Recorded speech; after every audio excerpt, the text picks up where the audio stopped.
Melissa Manrique, licenciada en Educación, Mención Castellano y Literatura, magíster en Literatura Latinoamericana y del Caribe, doctora en Pedagogía y actual estudiante de un doctorado en Letras. Es docente en la Universidad Nacional Experimental del Táchira desde hace 12 años y también fue docente en la Universidad de los Andes. ¿Qué es para usted un pedagogo? Es una palabra muy grande, muy compleja. Yo diría que los grandes pedagogos pues, son considerados incluso con el término ya de maestro, ¿no?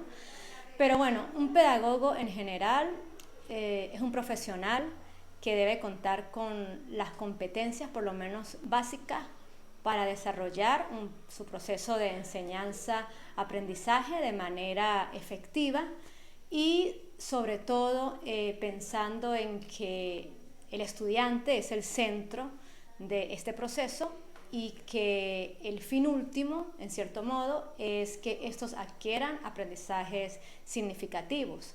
Entonces, ser un pedagogo va más allá de solamente tener un perfil cognitivo o unos conocimientos particulares en su disciplina, sino que un pedagogo debe ir muchísimo más allá, debe tener competencias incluso de carácter axiológico, competencias de carácter procedimentales, competencias de tipo investigativos. Entonces es toda una confluencia, ¿no? Un buen pedagogo puede decirse que es una persona que es capaz, desde su propia praxis en el aula, de hacer este ejercicio de reflexividad, este ejercicio de verse a sí mismo y de darse cuenta de cuáles son los problemas que se están suscitando en el aula. En el aula, cuando estamos inmersos en ella, sin darnos cuenta, ella es un pequeño laboratorio. Y siempre esas problemáticas que nosotros notamos que se surgen en el aula, desde cosas tan sencillas como que las dinámicas de grupo que se están usando no son las más adecuadas, o el hecho de que el alumno no me está prestando atención, el hecho de que las notas están bajando, o por qué razón no interiorizan lo que se les está transmitiendo. Todas esas pequeñas problemáticas que están dentro del aula y que nosotros como docentes la notamos, nos puede llevar fácilmente a tener una práctica reflexiva de la misma y de allí comenzar a notar que esos problemas los puedo sistematizar y los puedo llevar a investigación, ¿no? Entonces un pedagogo no es solamente el que transmite conocimientos, sino el que esos conocimientos que tiene, que posee, que transmite, entre comillas, a los estudiantes, también tiene la capacidad de utilizarlos para hacer investigación y a partir de esas investigaciones intentar solucionar los problemas que se dan dentro del aula particularmente. ¿Usted se define como pedagoga? Bueno, podría sonar pretencioso, ¿no? Pero trato de cumplir con todos los requerimientos de lo que debe ser un buen docente, ¿no? No por una cuestión de vanidad o de prestigio, sino simplemente porque es algo que me nace, ¿no? Una de mis premisas o de mi leitmotiv en mi ejercicio profesional es incentivar al estudiante a que realmente aprenda, ¿no? Y mientras más experiencia uno tiene en el aula, más se va dando cuenta de qué es lo que el estudiante necesita, qué es lo que el estudiante requiere, y siempre trato de que mis clases vayan en función de ello, ¿no? ¿Cómo hago para que mi estudiante realmente se apropie de aprendizajes con significado, ¿no? Incluso de aprendizajes que le permitan solucionar su día a día, no solamente en el ámbito académico, sino también en el ámbito cotidiano, en el ámbito laboral, entre otros. Y más hoy día, que bueno, que creo no, es un hecho, ¿no? Luego de la pandemia, creo que ninguno de nosotros llegó a ser el mismo, ¿no? Ni cada quien como individuo, ni la sociedad como tal, y mucho menos los procesos de enseñanza-aprendizaje, porque estos cambiaron radicalmente, ¿no? Y no solamente en Venezuela, sino a nivel mundial. Entonces, somos unos docentes distintos que nos tenemos que enfrentar con estudiantes distintos también, ¿no? Y tenemos que adaptar nuestras estrategias de enseñanza-aprendizaje a estos nuevos estudiantes, ¿no? Entonces considero que el contacto con los estudiantes hoy día debe ser más cercano, debe ser más íntimo, no en el sentido de hacer una amistad, pero sí tratar de ponerse mucho en el lugar del estudiante y comprenderlo, ¿no? Trato de no bajar el nivel de exigencia, pero sí entenderlo y bueno, voy jugando con un equilibrio allí, ¿no? Los últimos años, desde la pandemia, pues he tenido, voy a decir que la maravillosa oportunidad de dar clases en línea.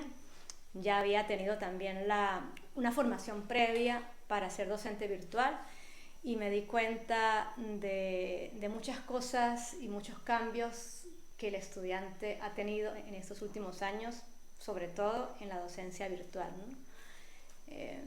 ¿Y cuáles son los desafíos que sugiere este cambio que dio el mundo y sobre todo la educación a propósito de la pandemia y de la virtualidad? Sí, es necesario que todos los docentes posean competencias digitales.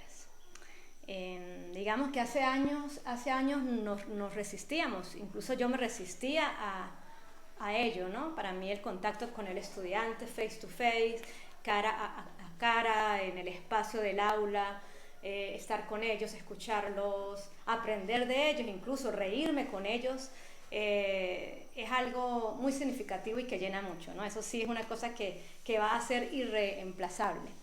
Pero tenemos que comenzar a adaptarnos a los procesos de formación virtual, porque es lo que, no es porque sea una moda, sino porque ya es una condición a priori para, digamos que para la formación, incluso a nivel, desde el punto de vista económico, las clases virtuales tienen muchísimas bendiciones.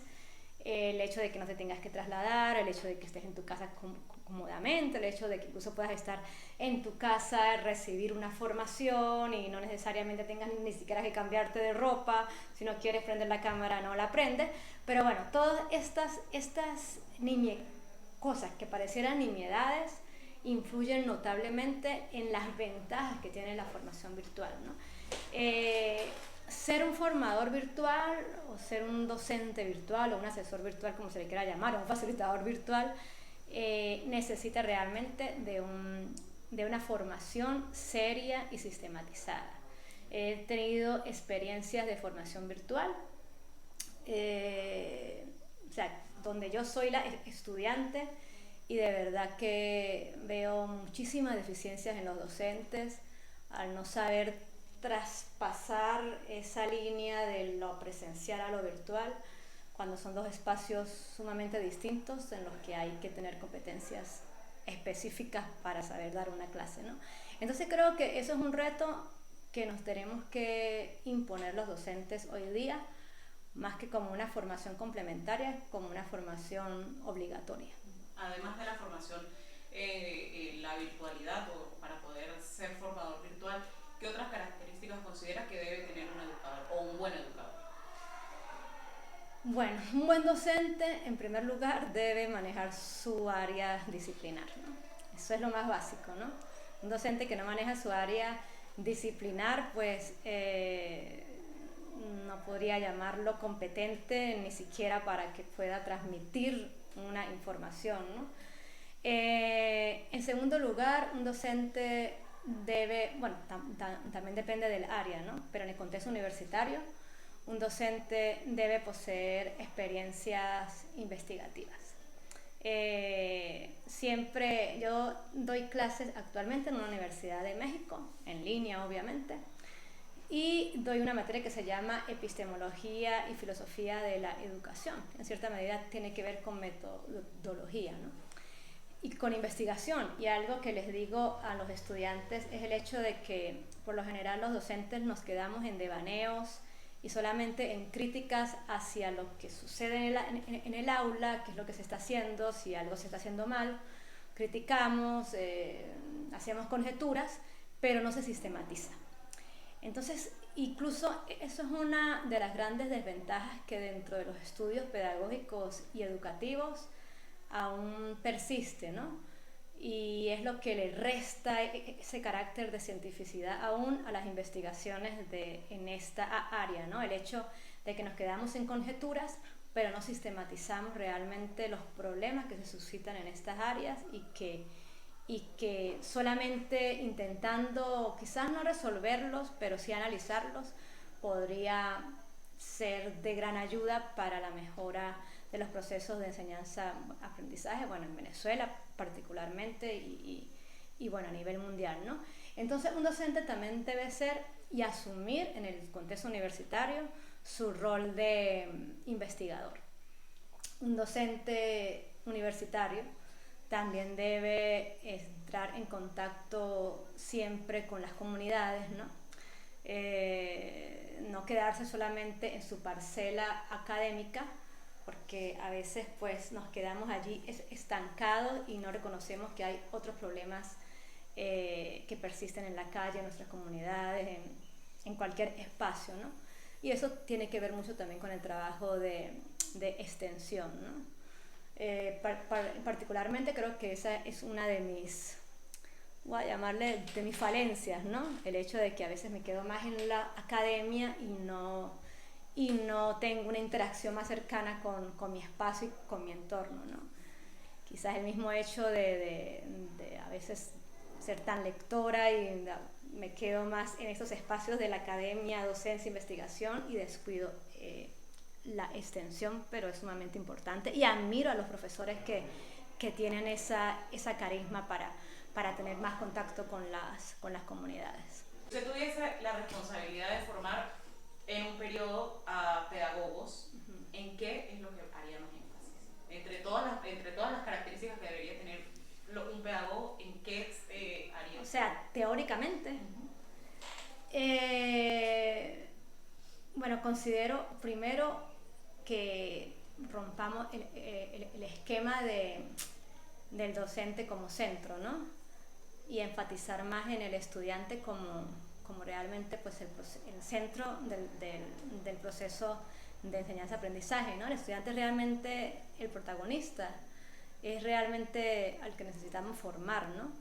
Entonces considero que debemos apegarnos pues a ciertas teorías pedagógicas que nos ayudan muchísimo cuando empezamos a indagar en ellas, como por ejemplo la teoría del aprendizaje colaborativo de Ausberg, que los estudiantes entiendan también que no solamente aprendemos nosotros solos como individuos, sino que aprendemos de los demás y que aprendemos del trabajo en conjunto. Y bueno, aún seguimos con la idea de las parcelas del conocimiento y es importante que incluso a nivel interdisciplinar empecemos a reconocer que todas esas parcelas deben unirse, que los conocimientos deben fusionarse porque vivimos en un mundo caótico y en cierta medida donde las intermedialidades se están cruzando, los medios, las redes sociales, entre otros, y cuando trabajamos de manera colaborativa realmente, el aprendizaje es mucho más genuino, ¿no? También propondría la idea de que los docentes debemos empezar a vernos como mediadores del aprendizaje. Estas posturas de Vygotsky, por ejemplo, cuando nos habla acerca de cómo a través del lenguaje podemos generar aprendizaje, ¿no? Y cómo los docentes, bueno, nuestro rol como docentes, debemos comenzar digamos que a mentalizarnos en que no somos los transmisores de conocimiento, porque los estudiantes pueden acceder al conocimiento solamente tomando el micrófono de Google y haciendo una pregunta y va a encontrar un montón de información, sino ayudarlos a ser mediadores de cómo procesar toda esa información que estamos consiguiendo, porque creo que estamos en el momento donde más conocimientos hay, pero tendríamos que preguntarnos cómo estamos manejando ese conocimiento, ¿no? Y uno de mis roles, por ejemplo, aquí en la UNED, en la materia que doy, que es lenguaje y comunicación, es que los estudiantes aprendan a diferenciar cuál es voy a atreverme a decir, el verdadero conocimiento o el conocimiento genuino o el conocimiento académico de lo que le llamamos fake news, se diría, ¿verdad? que es lo que más vemos en las redes sociales, y bueno, digamos que aprendan a diferenciar también y a crear criterios propios acerca de lo que leen y de lo que observan en las redes sociales, ¿no? No todo es verdad, no todo es genuino y no todo es información veraz. Y esa es una de mis grandes luchas con ellos todo el tiempo, ¿no? Que repiten como unos loros, pero realmente yo les digo, están haciendo una crítica real de lo que están leyendo, conocen la fuente. Entonces creo que es importante que los docentes de hoy día nos deslastremos un poco de nuestras concepciones pasadas de formación, porque tenemos estudiantes muy distintos. Bueno, incluso yo hoy día me asusto porque tengo 3 años dando clases virtuales con mis estudiantes, y estoy pensando volver al aula otra vez, y sé que en esos 3 años los estudiantes tuvieron que haber cambiado. Debe ser otro tipo de mentalidad, otro tipo de jerga, otro tipo de actitudes a las que yo voy a tener que volverme a adaptar, y que no lo noto en la virtualidad. La pregunta que traía escrita es si ha desarrollado investigaciones en el ámbito educativo, pero sí. Ahora mismo estoy recordando que vi recientemente que usted publicó incluso que había sido rankeada como investigadora. Háblanos un poco sobre eso. Bien, sí, hace poco tuve la fortuna, no me lo esperaba realmente, de aparecer en un ranking internacional de investigadores. Y bueno, de figurar entre no sé cuántos investigadores habrá a nivel mundial, pero ya el hecho de aparecer en un ranking internacional, pues digamos que es algo importante, ¿no?